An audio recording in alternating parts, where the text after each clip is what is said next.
공부인의 일과. 아침에 남편이 선을 하고 있으면 바쁜 아침 시간에 왜 그렇게 우두커니 벽만 바라보고 앉아 있냐고 주부들은 야단입니다. 그 시간에 애들 양말도 신기고 방 청소도 해야 되는데 아무것도 안 하고 앉아만 있다고 합니다. 이럴 경우 누구 잘못일까요? 앉아 있는 분의 책임입니다. 동이 텄는데 같이 일을 해야지 그 시간에 앉아 있는 것은 분명히 잘못입니다. 선을 하더라도 딴 사람이 쉴 때 하든지 해야지 꼭 부인이 일하는데 선을 한답시고 벽만 쳐다보고 있으면 그것은 우리 공부법은 아닙니다. 우리가 아침 좌선을 왜 하는 것일까요? 낮 시간에 육군문을 열고 닫으려면 힘이 있어야 합니다. 힘이 없으면 닫으려고 해도 마음대로 닫히지 않고 열려고 해도 마음대로 열리지가 않습니다. 그래서 육군문을 열고 닫는데 자유자재하는 힘을 기르기 위해서 좌선을 하는 것입니다. 그러면 육군문을 자유자재하는 기점을 어디다 두어야 할까요? 지공무사무화봉공에 두어야 합니다. 지공무사무화봉공은 지금 당장은 상대방을 도와주는 것처럼 보이지만 결국은 자기 자신을 이롭게 합니다. 비유경에 지옥과 극락의 차이를 극명하게 설명해주고 있는 대목이 있습니다. 지옥과 극락이 다 똑같이 기다란 수저로 밥을 먹는데 지옥에서는 서로 자기가 먼저 먹으려고 다투느라 아무도 밥을 먹을 수 없지만 극락에서는 상대방에게 밥을 떠먹여 주므로 모두가 배부르게 밥을 잘 먹더라는 이야기입니다. 이처럼 서로에게 밥을 떠 넣어주는 것이 지공무사무화봉공입니다. 나는 상대방에게 밥을 떠 넣어 주었건만 결국에는 내 배가 부르게 되는 이치입니다. 단전주 선법이 불편하다며 자기 마음대로 마음을 주하는 분들을 덜어보았습니다. 수행하는 과정에서 답답하니까 이리도 해보고 저리도 해보는 것이겠지만 대종사님께서 단전주 선을 해라 하셨으면 어려워도 그렇게 하는 것이 가장 빠른 방법입니다. 읽고 또 읽어봐서 단전주 선법을 배우면 그렇게 어려운 일이 아닙니다. 아침에 하는 좌선 1시간만 가지고 우리는 선의 정력을 얻을 수 있을까요? 어려울 것입니다. 그런데 그것마저도 실행하지 않는다면 선의 정력은 절대 얻을 수 없습니다. 좌선을 마치면 의도연말을 잠깐 합니다. 일을 가지고 하든 이치를 가지고 하든 아니면 교법 중에서 한 대목을 가지고 하든 반드시 의도연말을 해야 합니다. 그날 선이 잘 되었든 잘 못 되었든 일단 고요한 아침 시간에 의도연말을 하는 것이 중요합니다. 그 다음에 송경을 하는데 이 송경은 뜻을 생각하면서 하는 송경이 아닙니다. 독서산매 연불산매처럼 그냥 일심으로 마음이 몇 번이나 나가고 들어오는가를 대조하면서 일심으로 하는 것입니다. 이렇게 아침 좌선을 마치고 난 뒤에는 무엇을 할까요? 바로 청소를 합니다. 대종사님께서는 좌선을 마치고 나면 주변 청소부터 하게 하셨습니다. 대종사님께서는 세수는 하면서 주변 청소는 하지 않는 사람을 보면 크게 꾸중을 하셨습니다. 내 몸을 씻듯이 주위 환경도 늘 깨끗하게 씻어주어야 합니다. 이것이 선입니다. 선은 마음 청소를 하는 것입니다. 대종사님께서는 불없는 깜깜한 방에서도 어디에 무엇이 있는지 다 아실 정도로 정리정돈을 잘 하셨습니다. 이것이 선심입니다. 이렇게 청소를 마치고 나면 밥을 먹습니다. 그리고 일터에 나가 열심히 밥값을 합니다. 교당에 근무할 때 젊은 교무들이 아침에 일어나지 못하면 몸이 안 좋은가 보다 하고 이해를 했습니다. 그러다가 저녁에 일찍 자고도 아침에 못 일어나면 아침을 굶어보자 이렇게 합의를 해서 굶은 적이 있습니다. 저녁에 일찍 잤어도 잠을 못 잤다든지 몸이 약하다든지 혈압이 약하다든지 해서 아침에 못 일어나는 경우를 제외하고는 아침에 일어나지 못하면 아침밥을 먹지 말아야 합니다. 아침 일찍 일어나 마음 세수를 하고 몸 세수를 하고 도량 세수를 한 후 밥을 먹는 것이 좋습니다. 그러면 활동 시간에는 무엇을 공부 표준으로 해야 할까요? 활동 시간의 공부 표준은 취사가 중심이 되어야 하는데 정기훈련 11과목 중에서도 주의가 중심이 되어야 합니다. 주의는 유념 공부입니다. 그때그때 대중이 있는 취사를 해야 합니다. 밥을 먹을 때는 다른 생각은 다 놓고 오직 밥 먹는 데에만 집중을 해야 합니다. 한 동지가 식사를 하며 동치미 그릇을 젓가락으로 자꾸 휘적거리니까 옆에 있던 동지가 뭐 찾아? 고기 찾아? 좋은 습관이 아니니 유념으로 먹게 하고 충고를 해주니 그분이 당장에 고치는 것을 본 일이 있습니다. 그렇듯이 활동할 때는 주의사항이 주 항목입니다. 상시훈련 12조목은 주의사항이요 유념 공부입니다. 그래서 항상 챙기는 마음, 대중 잡는 마음만 있으면 눈이 반짝반짝 살아 있습니다. 그래서 산종교, 산선법이라고 하신 것입니다. 낮에는 상시훈련이 주가 됩니다. 상시훈련 시간은 많은데 정기훈련 시간은 턱없이 부족하다면 어떻게 될까요? 불과 1시간 남짓 좌선을 하는데도 그 시간 대부분을 내내 졸다가 마쳤다고 하면 그 사람이 낮 시간에 상시 훈련을 얼마나 잘할 수 있을까요? 낮 시간에 생활하는 것을 보면 이분이 아침 선을 어떻게 하는구나, 선을 통해 상당한 힘을 얻은 분이구나 알 수 있습니다. 마음 공부는 수학이 아닙니다. 이 마음 공부는 꼭 번수로 질을 따질 수 없습니다. 얼마만큼 올바르게 그리고 간절하고 정성스럽게 그 일 그 일에 그 시간을 보냈는가에 달려 있습니다. 일이 없을 때는 주의할 사항이 별로 없으니 수양 과목을 중심으로 공부를 하게 됩니다. 그러나 일이 있을 때는 주로 주의 공부, 유념 공부가 주가 됩니다. 오전에는 일이 별로 없으니까 수양을 한다고 일을 놓아버리고 다 털어버리고 본래 고향에 가서 성성한 대중심만 챙긴다고 할 수 있습니다. 일이 있을 때 수양에만 목적을 두면 문제가 있습니다. 일이 있는 사람이 수양에만 재미를 붙여 다른 사람에게 자꾸 일을 미루는 것은 옳지 않습니다.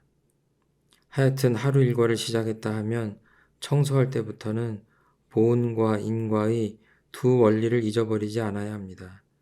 그러니 안으로는 고요하게 가라앉아 있는 단전에 자리 잡아야 하고 밖으로는 항상 은혜와 인과를 잊어서는 안 됩니다. 잊어버려서 실수를 하면 곧바로 참회를 해야 합니다. 보은의 활동을 할 때 하지 말라는 일과 하라는 일을 정해 주셨으니 크게 어렵지 않습니다. 그래서 적어도 솔성요론, 일상수행의 요법, 계문, 상시훈련법은 평소에 늘 외우고 있어야 합니다. 저녁을 먹고 나서는 일기를 기재해야 합니다. 하루를 돌아보고 평가를 하는 것입니다. 하루를 어떻게 살았는지를 평가해서 일기를 기재하라고 하셨습니다. 평상시 안 하고 있다가 열흘분을 한꺼번에 꾸벅꾸벅 기재하면 안 하는 것이 낫습니다. 그것은 자기가 자기를 속이는 것이 되기 때문입니다. 또 일기는 객관성이 있어야 합니다. 욕심으로 해서는 안 됩니다. 완전히 빈 마음으로 객관적으로 놓고 스스로를 살펴봐야지 자학하는 마음이나 욕심으로 하는 것은 대종사님의 근본 정신이 아닙니다. 그렇게 일기를 기재해야 내일에 도움이 되고 내세에 도움이 되고 우리 모두에게 도움이 됩니다. 거짓으로 한 것은 더 혼내야 합니다. 한 것은 한 것대로, 안 한 것은 안 한 것대로 기록해야 합니다.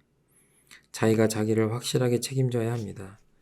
그리고 자기가 자기를 믿어주어야 합니다. 그래야 동지가 믿어주고 스승이 믿어주고 진리가 믿어주는 것입니다.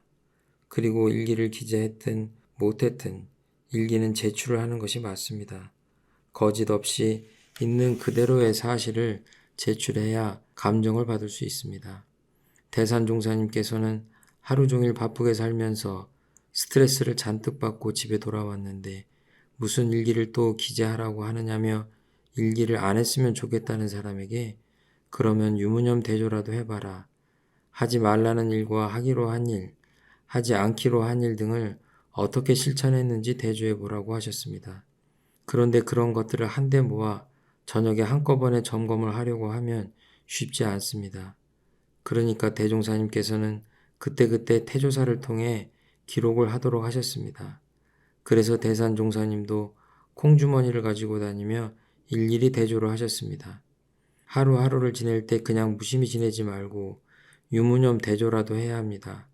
하지 말라고 한 일, 하라고 한 일, 내가 꼭 하기로 한 일, 안 하기로 한 일, 그것을 기록하고는 심고로 감사와 참회와 용서를 빌고 내일을 다짐해야 합니다. 오늘 못한 일은 더 원력을 뭉쳐서 내일 하기로 작정하고는 이참을 하고 자야 합니다. 모두를 단전 토굴에다 묻어버리고 자야 합니다. 이러고 저러고 한 것 뿌리로 돌아가서 고향에서 단전주 호흡을 하고 자는 것이죠. 염불하고 잠들어야 합니다. 일기 기재를 마친 후에는 심고를 올립니다. 석반 후 잠자리에 들기 전에 반드시 심고를 하라고 하셨습니다. 신앙생활을 하라는 것입니다. 내 마음을 고백하여 참회하고 용서받아 다시 위력을 빌고 내일을 다짐합니다. 일기를 하고 나면 저녁 심고 내용이 정해지게 되어 있습니다. 심고 올린 뒤 바로 자버리면 될까요? 심고를 올린 뒤에는 반드시 염불이나 주송을 해서 나의 본성자리, 본래의 고향자리에 들어야 합니다.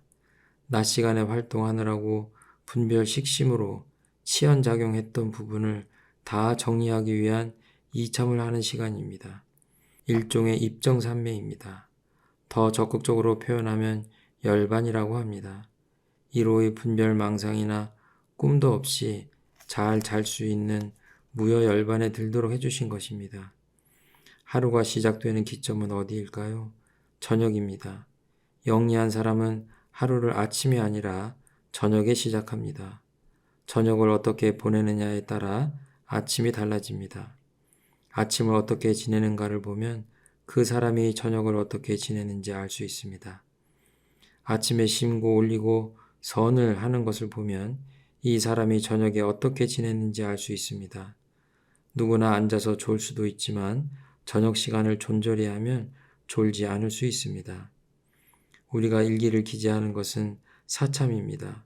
그리고 저녁에 다시 염불하고 혹은 좌선을 하는 것은 이참입니다. 그렇게 깨끗이 정리하고 딱 누워서 잠든 후 그 다음 하루를 맞이하면 새 아침을 제대로 시작할 수 있습니다. 눈 뜨면 일생이 시작되는 것이므로 저녁을 잘 지내야 합니다. 그러면 우리는 낮에는 어떤 심경으로 활동을 해야 할까요? 선과 불공은 어떤 관계가 있을까요? 선과 불공은 같은 심정입니다. 불공할 때 공부심이 바탕되어야 합니다. 빈 마음에 선심이 바탕되어야 불공이 잘 됩니다. 추착해 있으면 불공에 차질이 오게 됩니다. 빈 마음으로 불공해야 됩니다. 안으로 선심, 이것이 밖으로 나타나는 것을 불공이라고 합니다. 홀로 챙기는 것이 선심이라면 관계 속에서 나타오는 것은 불공이요 보은입니다. 좋고 싫음에 주착하지 않도록 하신 이유가 있습니다. 분별 주착이 없어야 불공을 잘할 수 있고 분별 주착하지 않으려면 선심이 되어야 합니다. 안으로 선심이 씨앗이 되어야 밖으로 온통 불공이 될 수 있고 바로 위력이 나타날 수 있습니다. 그런데 우리는 좀 가까운 인연, 좋아하는 인연, 마음에 드는 인연에게는 불공이 잘 되지만 그렇지 못한 인연들에게는 불공이 잘 되지 않습니다. 이럴 때에는 불공을 하기 위해 좀 더 적극적인 노력을 해야 합니다. 노력을 하면 상대방이 귀신같이 합니다. 모를 것 같은데 어떻게 알죠?